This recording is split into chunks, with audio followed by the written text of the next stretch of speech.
2025. It's okay. That is okay. It's okay. No, it's okay. Let me explain. It's okay. She. Off your mic. On 95.1 Nigeria Info. Your mic is always on. The facts are glaring. It's point blank. It's better to have little that there's blessings of God, that you have much more that there's no blessings of God. But people need to see, know, and hear. When you return that money, you hear the message. Whatever is not yours, even if you kill yourself, it cannot come. That's my opinion. So do share the facts on Hard Fact. Hard fact. Hard Fact. 3 to 6 p.m. Live on 95.1 Nigeria Info. Let's talk. Hard facts. On 95.1 Nigeria Info.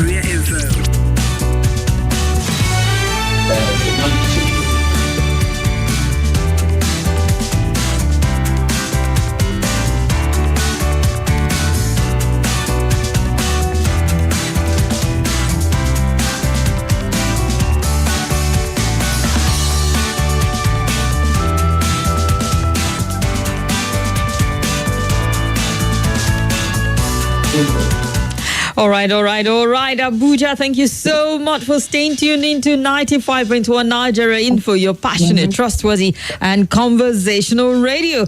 How are you? Efizi, all through the What's Happening Abuja show, kept confusing. Is it Tuesday? Is it Wednesday? Like, dude, we just started. How can it be Wednesday already?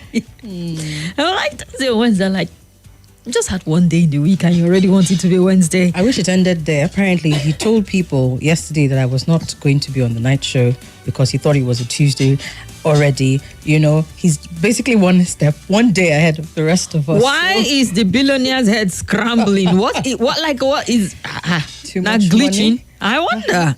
He just wants the week to be over already, and I wonder why. What's happening this weekend? Huh? Please come and tell us.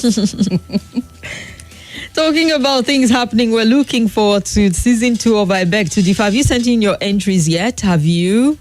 Yeah, if you're 13 to 16, send your entry. Go to www.nigeriainfo.fm/Abuja. Is the first thing that will greet you when you visit the page. I Beg to Differ. Give us your name, your age, your school, your telephone number, your email address, and then upload a 4-minute video debating for and against if entrepreneurship should be made mandatory in secondary school. Yes, indeed. You need to send them in as quickly as possible. Entries close on the 16th. That is Sunday the 16th, if I'm not mistaken. So you want to make sure that you're sending those entries in as quickly as possible so that you don't miss out on the opportunity to win 1 million naira. Indeed. That's a lot of money and tons of consolation prizes also. And just so you know, it's not just the 1 million that will make you a millionaire at younglings like you, but you get to represent the federal capital in Lagos on the national level, which is, the stake is a lot higher, my people. Plenty of money. Even me, Seth, I would want to coach you. So that I can get something out of it at the end of the day. Because I don't think it's going to be anything less than 5M for Lagos. Plus other consolation prizes and recognition that will come with it. Yes, indeed. And speaking of recognition, you want to be able to come on board as a partner or as a sponsor to see what you can do to support the second edition of their Beg to Differ competition. You want to be a part of this. You need to reach out. Their phone numbers to call.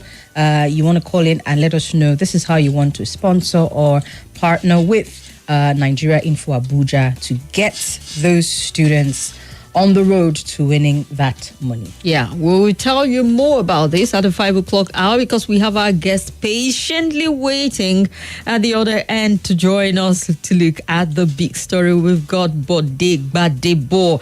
He's a journalist and a political analyst. He'll be helping us wade through the big stories this afternoon. Mr. Bode, good afternoon and welcome to the Big Three. Mr. Gbadebo, are you there? Okay. Aha. Happy Tuesday. You just had to stress on the Tuesday is important because our colleague was struggling with calling it Wednesday. Like, dude, relax already. Yes, indeed, it's a happy Tuesday from our end. It's Somi and Kimberly joining. You're joining Somi and Kimberly for the big three stories today. I hope your day is going great. Yeah, sure. Welcome, right. Mr. Gbadibo.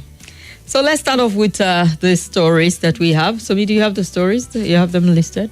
No? Okay. All right. Let's start with this one. Nigeria up 5 places to 140th in Transparency International Corruption Index. But in spite of going 1 place up, apparently our outing is still very poor, very shabby nonetheless. But let's take a look at the detail of that and get your opinion on it. Well, the country scored 24, or the country, Nigeria, climbed 5 spots on the 2024 Transparency International Index, the Corruption Perception Index, ranking 140th out of 180 countries with a score of 26 out of 100. This marks a slight improvement from the previous year where the country ranked 145th with a score of 25. The index published today, Tuesday, measures perceived level of public sector corruption on a scale of 0 to 100, where 0 indicates the highest levels of corruption and 100 means very clean. And I promise you, there are some countries that are close to 100, like 90, 95, 98 in this earth that we all live in. The organization defines corruption as bribery, diversion of public fund, misuse of public office for personal gains, and the inability of government to contain corruption. It also highlights practices such as nepotistic appointment in the civil service, lack of financial disclosure by public officials, insufficient protection for whistleblowers as contributing factor. Now, despite the recent improvement, however, Nigeria's progress has been slow. In 2022, the country scored 24 out of 100 and ranked 150th, while in 2021, it scored the same but placed 154th, the worst performance under former President Buhari. The country's best performance in the last decade was in 2015 and 2016 when it ranked 136. President Bola Ahmed Tinubu has repeatedly pledged his commitment to tackle corruption in Nigeria and called on other African leaders to join the fight. However, last year, the Organized Crime and Corruption Reporting Project controversially named Tinubu a finalist for the Corrupt Person of the Year award. Let's ignore that completely. All right, a lot of people did not even know about this obscure report, but it's there. If you search the dark side of the net, it pops up every now and again. And I'm sure people very much like for it to stay on the dark side of that internet. Yeah. But looking at countries that rank the least corrupt, Denmark is topping that list at number 1 with 90 points. It has maintained the top of the list, I think, from the last ranking that was done. You had Finland moving up to in second place with 88 points, Singapore third. I mean, I'm looking at the top 10 there. And there is no African country in the top 10. All right, Bode, over to you now. Given the fact that it looks like we improved, but we didn't quite improve. I'm really curious your take on this Transparency International report and what you make of the effort of this administration since 2023 to tackle corruption. Are you seeing the political will to deal with it? Hello, Kim, can you hear me? Oh, yes, we can hear you. Go ahead, sir. Okay, can you come back with your question because there was a glitch?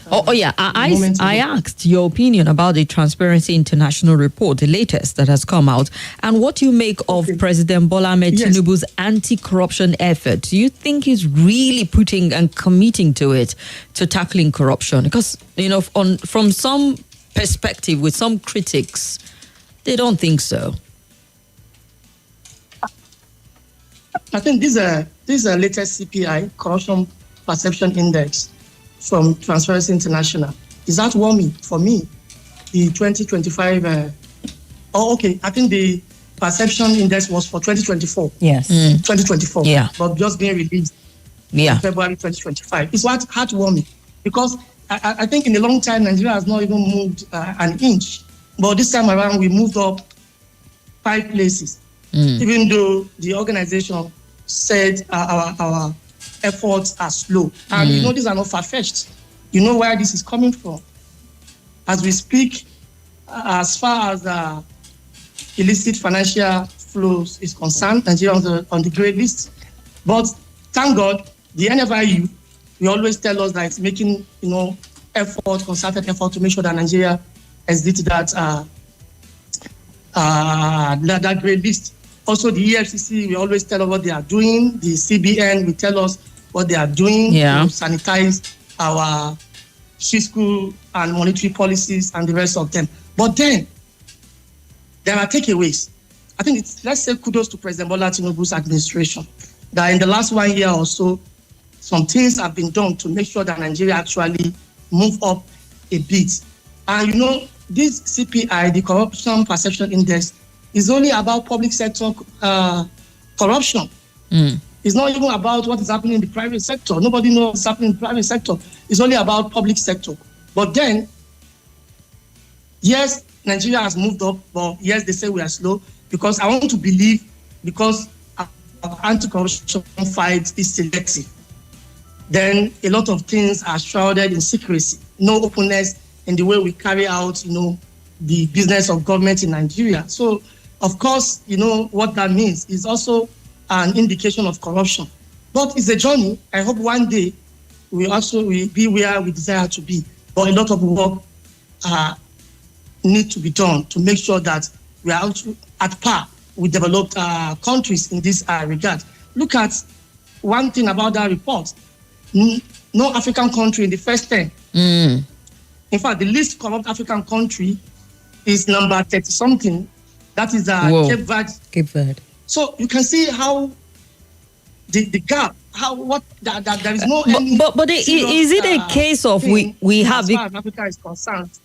Is it a case of something warped about the perception? Because the perception index, but is hinged on setting indices that they use, transparency and the likes that they have listed. And if Africa is doing poorly, I'm a little curious to find out, is it that are we missing something, or corruption is really entrenched so much in our countries?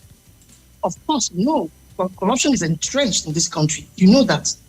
And even our leaders, they have acknowledged that yes, corruption is entrenched, and they are working to make sure that they eradicate corruption. And you also know that wherever there is corruption is a bane of development. There can never be development where you have corrupt environment. So because it hinders the development. The perception is never warped. I believe TI. Yes, I may not be conversant with whatever indicators, indices, indexes they are using to come up with this evaluation. But then that is a challenge for the government.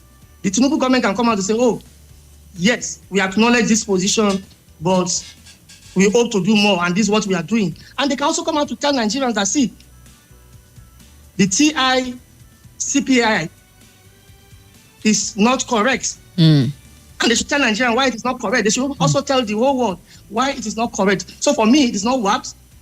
That's who we are, and it is just what it is. You know what public sector corruption is in Nigeria. When you go to government offices, you know what is happening. The police, you know what is happening. About bribe taking and the rest of them. Bail, they tell you it's free, it's not free. You go to public hospital, you can't get essential drugs except you know someone who knows someone, or money exchange hands. A lot of things are happening, even in our educational institutions.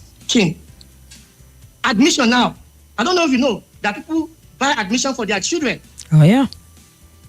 Admission is no longer based on economic merit, academic merit, yeah.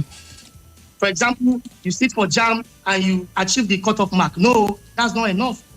You need to know somebody who knows somebody for you to get admission. You need money must exchange hands for you to get admission for your children, whether they know book or not. So, these things are not secrets. They are not secrets. They are with us. They are inherent in our system. They are with us. But yes, the government is working. The FCC is there. The ICPC is there. The police is there. Everybody is claiming they are working.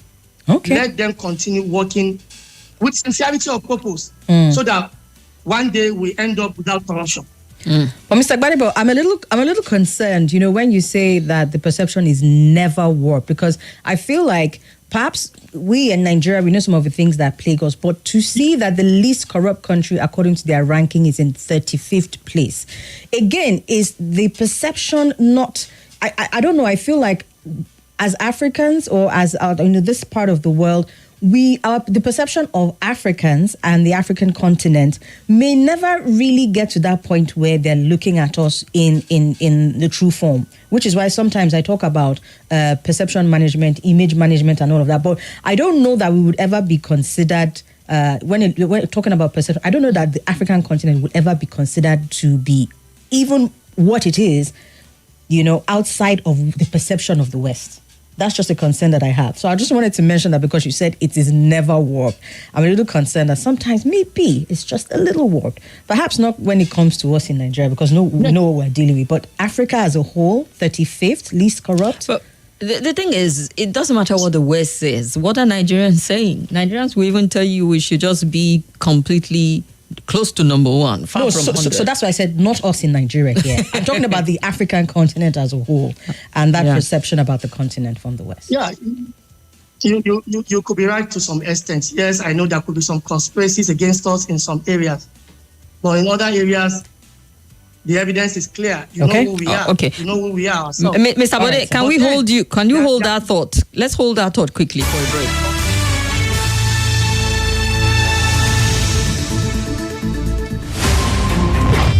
Chai, my head, oh.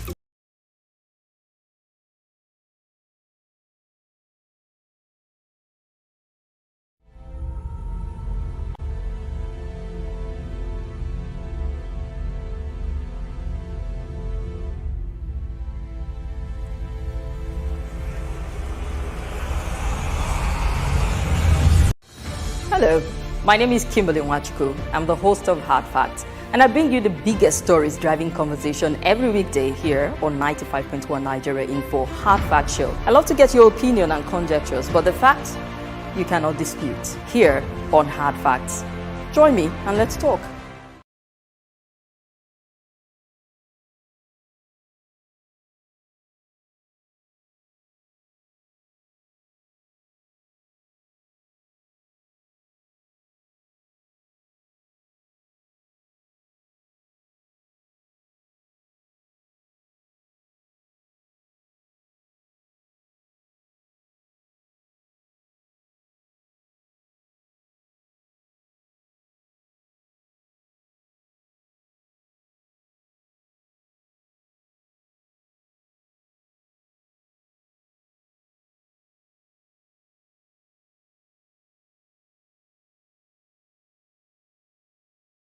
I think, that was Sonny, okay. Yes. So I said she could be right to some extent, yes. In some areas, I know there could be conspiracies against Africa by the West. Because, we're talking about corruption, and the TI is their idea. And I don't know if, in this regard, they have anything against us. We are just what we are. We know ourselves. But then, there is this hypocrisy. Most of the stolen wealth from Africa actually domiciled in the West.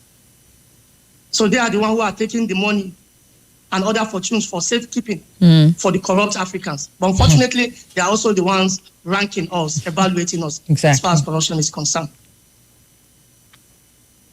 So that is a serious matter. Indeed. Mohammed Wambai, we see you on our YouTube page. Always a delight to see your comments and know that you're watching us. And also John Bullitt says when it comes to corruption, only God will help us with the type of leaders we have in Nigeria. Let's move on to the next story quickly. All right. The former governor of Kaduna State in the news here, Nasir El-Rufai, saying that he's been hearing of news and rumors of his possible arrest. And but he says he's not going on exile. He says it's going nowhere, irrespective of whatever it seems that they might be plotting and planning against him. He is staying here. Now we know that he has been in a war of words with some members of President Bola Ahmed Tinubu's administration, and this war of words was said to intensify after he criticized the APC for straying from its core values. And he said on X today, is that today? Today, Tuesday, that Elefisi has passed it over to me. He said today that his adversaries intend to force him out of the country. And so he has come out to say he will spend more time in Nigeria than ever before. He says this is not the first time he's getting threats and messages of intimidation, but he will not go anywhere. He's saying that he has put in so much work into, everything that's going on in the country, politically speaking. He's left some sort of a legacy behind, and so he's willing to stay and fight for it. This is coming from Malam Nasir El-Rufai. At the end of the day, don't worry, be happy. What will be, was one of the responses. That he sent to somebody who had written on X to say that there are plans to arrest him and based on concocted allegations. This is what a writer was saying on X, Wakili Imran, and he said, "Look, let's go. I'm ready." All right. We know El-Rufai to be quite an interesting character, and he also has a tendency of being a rabble-rouser sometimes. Is this one of those cases where he's just trying to gain some bit of relevance? He's been in the news lately. I mean, last week he was in the news. He criticized the government of today, and people were talking about messenger message, which one should retake over the other. And now, possible attempts. The same man was the one who told us about a sniper list during Goodluck Jonathan's administration. And nobody ever got took out. Like, was it Thomas Jefferson or who was the one? The JF Kennedy. JF Kennedy. Thank you very much. So, what do you think, Bode, at this point in time? Is El-Rufai just trying to walk his way up our consciousness and remind us he's still pretty much present and around, or is there something to it? Well, for me, it's just a mind game being played by former Kaduna State Governor, Malam Nasir El-Rufai. Give it to him. He's intellectually sound. He has also paid his dues as far as national development is concerned in different capacities. At the time, he was minister, he was advisor, he was governor, yes. But then, now, they're playing mind games. They just want to gauge public pulse. They want to know whether they still carry weight politically or not.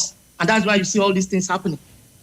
Because this is a personal fight between him and his old friend, the National Security Advisor, Malam Nuhu Ribadu. Yeah. It's a personal fight.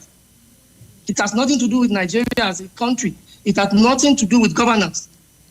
But then they need to do this so that they will know what is their weight, what is their worth in people's mind, in the mind of Nigerians.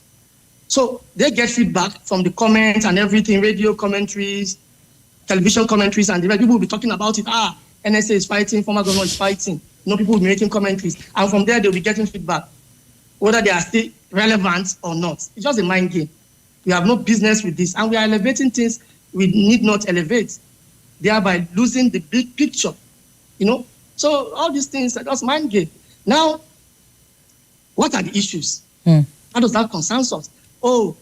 There is this female activist in Kano, Hajia Najatu Mohammed, who accused Ribadu of once describing Tinubu as the most corrupt Nigerian. And now she's not questioning why will you serve the same person you call the most corrupt. The NSA, for me, ought to have maintained a dignified silence, given its sensitive position. The National Security Advisor, who should be heard most times, but not seen. But in the case of Malam Ribadu, you see him all over the place. At wedding fatias, wedding receptions, all manners of places you see him. NSA, National Security Advisor. These are persons you should hear them, see their work. They should be less seen. He responded and gave the woman ultimatum to retract her statements or the video she posted on TikTok and apologize to him. And the woman insisted that, I can't do that. You actually said that and there are evidence. And now, Malam Nasir El-Rufai, who apparently has a score to settle with Ribadu, jump into the fray and affirm that, you actually said so, except you are suffering from amnesia. You said so. In 2006, you said so before the Senate that Tinubu was the most corrupt Nigeria. Now you are serving him this and that. And now look at what is happening. Ribadu couldn't respond to El-Rufai.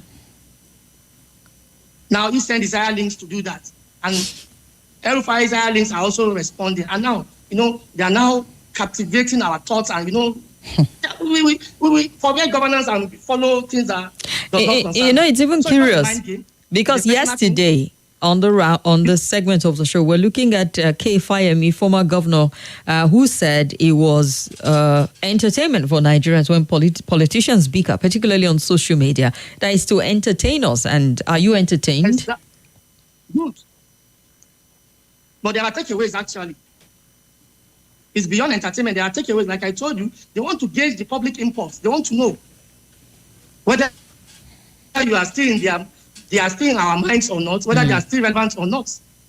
It's for a reason. They know what they are doing. But then, we should not be too carried away to the extent of losing the big picture, governance. We must, put the Tinubu government to tax in order to get the dividend of democracy, or else we'll be carried away with petty fights, while the government will now be doing something else. So it's just petty politics, and ahead of 2027, people want to know, are they politically relevant? Can they marshal anything? Can they make anything out of politics again? So they do all this so that we'll be carried away and they'll be getting public impulse for them to know whether they're still relevant or not. Now, after this episode, I can tell you, the next one will come. It's a merry-go-round. The next one will come because it's our way. Now, the allegation that, he was hearing rumor, he'll be arrested or whatever, it's also a mind game. So that in case, if there were plots or if there are plots to arrest him, now that he has shouted out, he has raised the alarm, those one we have to, the people planning this, we have a rethink. And I don't think Ribadu can ever order the arrest of El-Rufai, because he has not insulted the government so far, he has not insulted the president, he has not committed treason, he has not called for revolution, so there is no ground to arrest him. All right. And again, El-Rufai in his post on Twitter today now passively revealed to us that yes, former CBN governor Godwin Emefiele was once in that dungeon in the NSA office where he was tortured, and the same treatment is being planned for him. So he has revealed an information for us to hear. That if you don't even know before, that I now know that Emefiele was never in EFCC custody throughout. He was also at NSA detention for a while. So these are the issues. It's just a mind game. This is one episode. The next episode will come after this one. And so one thing comes maybe to mind. Maybe the next episode will now involve you. Say, she will be appointed minister. She will not be appointed minister. But I think the scary thing about this entire conversation, Mr. Gbadebo, is So I think that the troublesome thing about this entire, I mean, if we're going by your explanation now, is that the people who they are playing to this gallery for, are they easily taken away by the acts? That's one question I think that we need to ask ourselves on this side of the table as citizenry, because it's really not news that you hear these things, they pop up from somewhere, and you see people taking sides on social media, on the streets, people probably coming to blows because they are trying to defend one party or the other, and they keep doing this time after time after time after time. And I think we as Nigerians, I don't know if we've wisened up to that point to realize that, look, these people are just playing to the gallery. Like you said, they want to test public opinion and all that. If they're testing public opinion really and truly, and we're falling for it all of the time, I think we need to go and sit down in sober reflection and ask ourselves, can we be doing more as citizenry as opposed to falling for these antics and tactics all the time? Again, going by your explanation, if there really and truly is nothing more to it than what you've explained.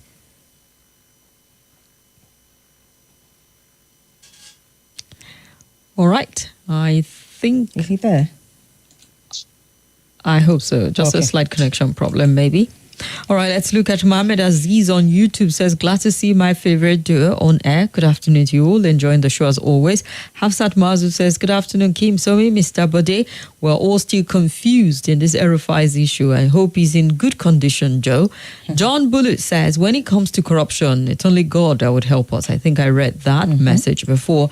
Let's look at the ones we have on WhatsApp. Do you have WhatsApp open over there? Yes, we have WhatsApp messages here. Let's take it from Salisu Suleiman's message. Salisu Suleiman wrote in from Galadima. And, okay, I think the system is a bit... Yeah, maybe you just take it from there. Okay, then. Okay, it's back up. So Salisu Suleiman says, good evening, Kim. I believe Gwaza Max. If anybody tell me that done. Okay, no, I think that was from yesterday. He just says welcome. Okay, let's see. Kim Sumi, good afternoon. This one from Oludade Abiodun. Good afternoon, sir. Says Nigeria moved up on the corruption index. To me, it's sharing news, and it means the government of the day is doing something about eradicating corruption in our land. Though according to my own statistics, corruption is in every sector in Nigeria. Everywhere you go, you see corruption, and those we have in the place of authority are doing nothing to stop it. Okay. Another one here from Litman from Gwagwalada.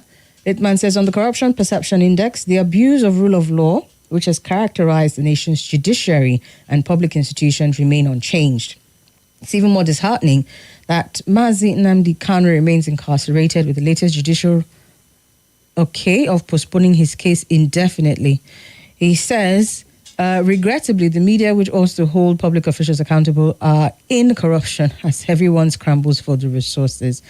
Yeah, what is obvious, he says, is the fact that the international community is taking note as the government continues to do what they're doing to the nation's judiciary. Okay. All right, then. Let's look at another story quickly and then open up the phone lines.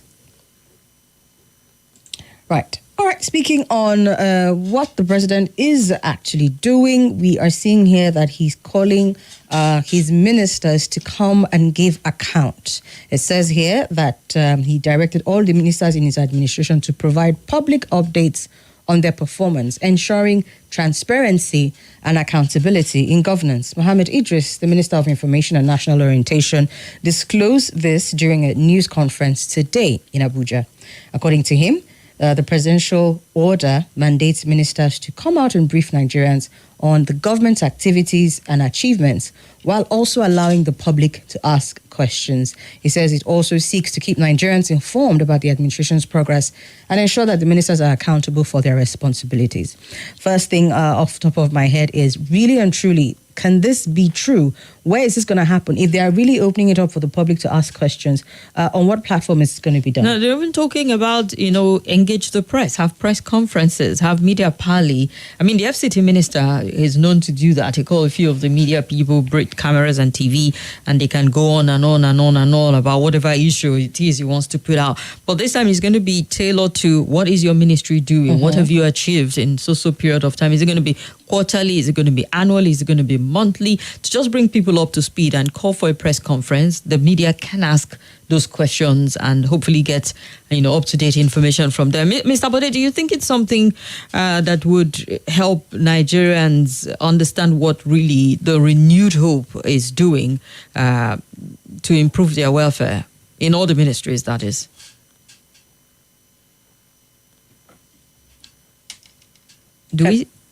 Go ahead. Mr. Bode? Okay, I think at this point it might just be from our end. No, he's there. Hello, Mr. Bode. Yes, are you talking to me? Yes, please. Yes, I can hear you. Yeah, we're talking about this story that Somi just read out about the president charging the ministers to ensure that the interface with Nigerians bring us up to speed with what's happening there through a media. Did he specifically say media that's briefing? Why I said I was wondering how. Let Nigerians know your progress report. Share your scorecard with them. And somebody's asking the how, and I interjected saying perhaps maybe a media briefing every month, every quarter, biannually, every year. I don't know how he's going to do it, but it does sound like something that, should be worth our while to get this update from the different ministries on what they're really doing.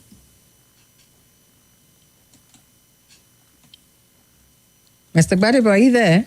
I think we're having a connection problem. You seem not to be catching most of what we're saying. So let's open up the phone lines and see if we can get Mr. Bode to reconnect properly to hear what we're saying. 0700 951 0000. Hello. Hello. Good evening. Welcome. Yes, my name is Adola Victor from Busa. Go ahead, sir. You see, we are not fighting corruption in this country. We are only romancing corruption and celebrating corruption. Why do you say that, sir? This administration now, by May, it's been 2 years. And no high-profile individual has been sent to jail. The ex-governor that stole billions. Then a government that encourages free bargaining is not fighting corruption. Such government is encouraging corruption. You have to fight it holistically. At times, you fight corruption selectively. So the International Committee, and look at what is happening in African countries. Maybe because of the mineral resources we have, because we are blessed. Maybe that is why there is a high level of corruption in African countries. There is no African country that is in the category of a developed country.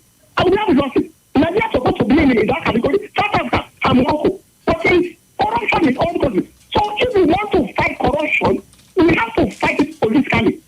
Some of our leaders, they steal money and they launder it into advanced economy. So these people who want to exert us to, they too down corrupt. So all hands must be on them to fight corruption. But when we continue to encourage corruption, we continue to allow people to go away with billions. Okay. Somebody stole 109 billion and he returned 30 billion. He collected 79 billion. And if another person still maybe one to yam to send him or her to jail. All right, sir. So we are not fighting corruption. We are celebrating corruption in this country. Thank you. Thank you, sir. Hello. Yes, good evening. Yeah, good evening. It's afternoon, actually, guys. Good afternoon. Getting ahead of myself. This is Mr. Gideon calling. Go ahead, Mr. Gideon. You know, we masses are shouting now, the politicians are ganging up to grab power. But at the end, we will be the one to help them to succeed. Between the election and campaign now, they will bring out their strategy of religion and tribalism to us. All of us are suffering now. Nobody is thinking about who is a Muslim, who is a Christian. Nobody is thinking about who is Igbo, who is Hausa, who is Yoruba. But during the election period and campaign, that is the strategy they will bring to us and divide us and rule us. If they are uniting together, we masses must unite together, remove tribalism, remove religion in order to defeat these people. If not, they will still use that strategy to come and divide us and rule us. Thank you. All right, thank you, sir. All right, let's get concluding thought from Mr. Bode on the things we've looked at. We have about, I know, in a few more minutes before it time's out. So, Bode, you can just give us a concluding thought, if you can hear us, that is. Yes, yeah. I apologize for the glitch in the network connection. It's I okay. wasn't hearing you. But I wish I heard what caller said. Oh, you couldn't hear them? I didn't hear anything from the callers. Oh, dear. Because of the network. Yes, I didn't hear them at all. I didn't hear them. Oh, dear. I don't know why the network is not too okay. Yeah, it's glitching. So maybe we should just get a concluding thought from you, because it really... So I don't know if you have more time for more callers to come in, but if you don't have more time... we actually do have. Say a concluding remark, and I'll go back to the first story about the CPI, the Corruption Perception Index. Okay. Like I said earlier, it's heartwarming. It shows that the Tinubu government is doing something, but it's not enough. And I think it's a challenge for them to do more so that we can be at the right place on the index. All right. Thank you very much, Mr. Bote. I truly do appreciate you. Even from this end, we're having a little network challenge. So thank you very much for joining us on the Big Tree. My pleasure. Enjoy the rest of your day, sir. Thank you, sir. All right. Thank you. My pleasure. Thank you very much. My regards to Sonny. Yes, sir. I can hear you. Thank you. All right. Let's go back to more calls. Hello. Hello. Good evening. Good afternoon. You're welcome. I greet you. What's my name? I greet my colleagues in the city. Welcome. Welcome. My answer to this evening is on Malam El-Rufai. Yes. Malam El-Rufai is not more relevant in Nigerian politics today. Yes. I don't know what other politics they are playing. For the politics they play. See, El-Rufai said something in 2015. He said that 2015, that Zero should go. That is not time for Satan and that. 2015 is a time for the Lord. And the God can go. And they are bringing their Buhari. You see? Well, now in 20, we are going towards 2027. So, everybody should know that 2027 is for the Satan. It should go and rest. Yes, it's no more anybody in Nigerian politics. Yes, this is my talk. Thank you. Have a nice celebration. All right. Thank you, sir. Hello. Yeah, good afternoon. Good afternoon. Welcome. Kim, how are you? Fine and well. I'm good. And your colleague there? Good afternoon. That's Somi. Oh, Somi. Good afternoon, too. Good afternoon. Welcome, sir. Go ahead. My name is Ojo, the next president. Go ahead, sir. Yeah, on the issue of the corruption report concerning this government, like our guest said, the government is trying, but they have not done well. There's still so much more for them to do. If truly Nigeria wants to see them and the whole world that yes, they are fighting corruption. There is a saying that said that he who comes to equity must come with clean hands. It's unfortunate that this government still has some things to clear. Like somebody challenging our NSA that sometimes ago, he said that Tinubu is one of the corrupt person in the country. But they are dying in the same pot now. And I used to say something on this station. If we must fight corruption and fight it very well in this country, our auditing department or auditing ministry or agency must be up and doing. And not that alone. If you are found guilty embezzling our common fund, that person must be severely punished. For this one that present your thing, we give you a how do they do it? We waste some money away and you pay the remaining one and we forget about the more money. We are not fighting corruption at all. We are only encouraging other people to do something because they know that at the end of the day, when they drop some amount, the whole thing will be forgiven. But when severe punishment is being meted on them to the extent that they are taking their life and complicating, seizing all their property to government posts, maybe we'll be serious then. But the question now is, who is going to start it? That is the question. Thank you. All right. Thank you. Hello, good evening. Afternoon, rather. Dear God. Hello? Yes, good afternoon. Welcome. Good afternoon, Kim. Good afternoon, Sammy. You're welcome. Tony from Guarimpa. Go ahead, sir. If it is true, what El-Rufai, the lady said El-Rufai confirmed about the NSA, it's true, he said he should resign. Obama would have thrown the towel since. He should resign. Just like that. You Kuku said Oyobo man now. Does he look like Oyobo man to you? No, Kim, we are in a global village. And I've been saying, until we apply global best practices, we are going nowhere. Until we apply global best practices, I thought it's not like true democracy. Democracy is democracy anywhere. Not like true democracy. Federation is everywhere. Apply the principles. The right principles. We're not doing that, that's what we're failing. I'm waiting to see if Nuhu Ribadu, MSA, is a man of principle, man of values. He should throw in the towel. If it is true, the media statement, throw in the towel. As simple as that. We should be doing the right thing in this country. We don't do it. And I've been saying it. The power of the people is more than of the people in power. I don't blame our leaders. Blame ourselves.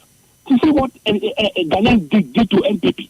They taught NPP until we teach our leaders a better lesson. We will allow them, ambush them, next to anybody does not deliver, ambush you at the next election, and kick you out. That's what Americans did to Donald Trump. You have to struggle to come back. That's what Ghanaians did to John Mahama. You have to struggle to come back. Okay. We can't do something. All right. The power of the people are the people in power. Until we sit up in this country, we have all the power. The people who have it. If poverty and nepotism and high cost of fuel and have got to relate to deal with our leaders. All right, sir. Thank you very much. And Hadijat Mohammed says El-Rufai should guard his statement. He's someone many of us respect so much. So, I mean, he shouldn't misspeak, yeah? Osman Tahir says he's nice watching you guys do what you do, and he sends his Dobale heels. Chile George says, great to watch live. So, Kim, what if we should fact check maybe there's corruption training institute for our politicians and public officials because the corruption agility is becoming worse?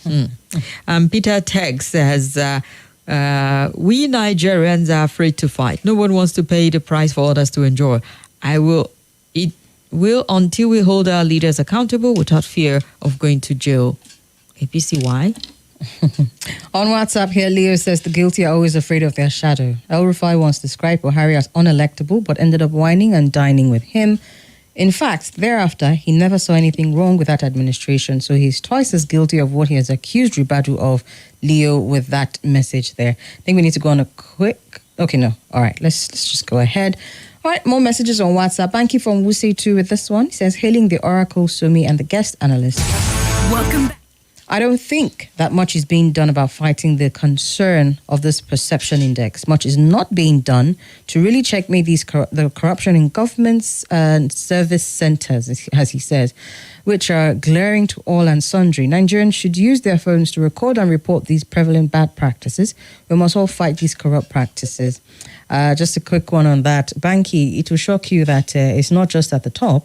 If we're going to be recording and documenting, we will start from the very grassroots level. You will be shocked at just how far spread and how widespread this corruption matter is. Indeed. So imagine we're all recording and documenting it as well. Good afternoon, Auntie Kim. Our prayer is working.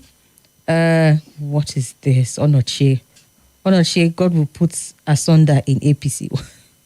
Okay, moving on. Ijoma. Aha, Uchina Asham Koye. Is that you, Ijoma? Oh, lovely. We're gradually gravitating towards 2027, hence the current situation. Our politicians or so-called leaders are shameless. They're fair weather elements who do not stick to their words, but change at the slightest of opportunities. He goes ahead to say people like El-Rufai, the current minister of the FCT, Bwala, and so many others are all in this. Okay, more messages or shall we take calls?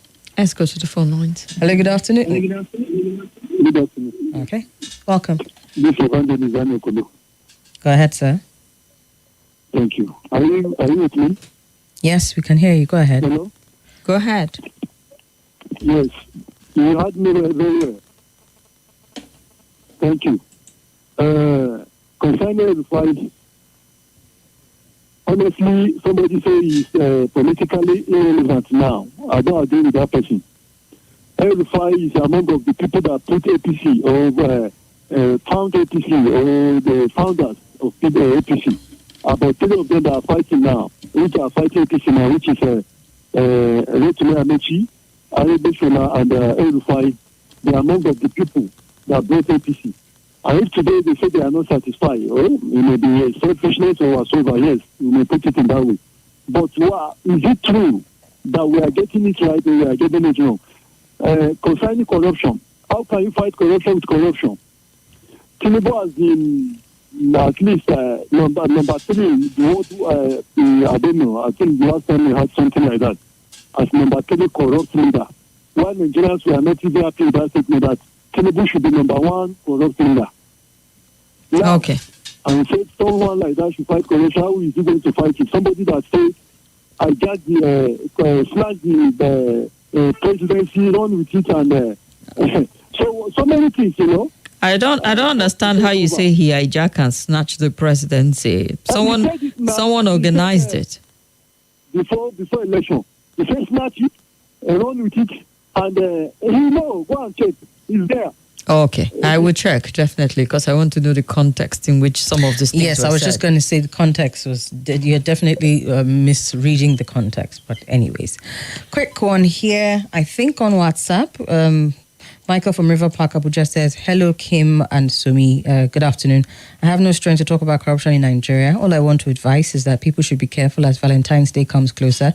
There might be no more USAID funding for drugs." Okay. Well, I'm surprised a lot of people didn't talk about the ministers rendering their account, because you know what it means, accountability to Nigerians. If we're talking about transparency perception index about corruption, a perception is if you don't get information, you start to assume. And so if the ministers are giving you account of what they're doing quarterly and the gaps they're closing and the improvement they're bringing, who knows? It just might help the perception from our end and hopefully translate to something tangible for Transparency International to work with. But thank you very much for being a part of the Big Three. We looked at the big stories today. We would get in touch with, I think it's Slack, with Transparency International to see if we can bring them on the show and talk some more, looking and interrogating the indices they use and why Nigeria seems to be yo-yoing back and forth every time the report comes out. But for now, we'll wrap this up. Mashe Washe would join us, a media personality, food blogger.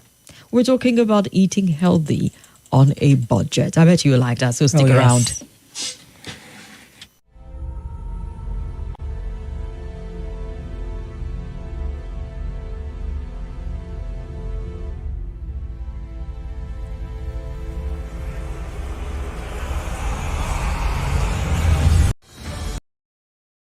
This is Nigeria Info.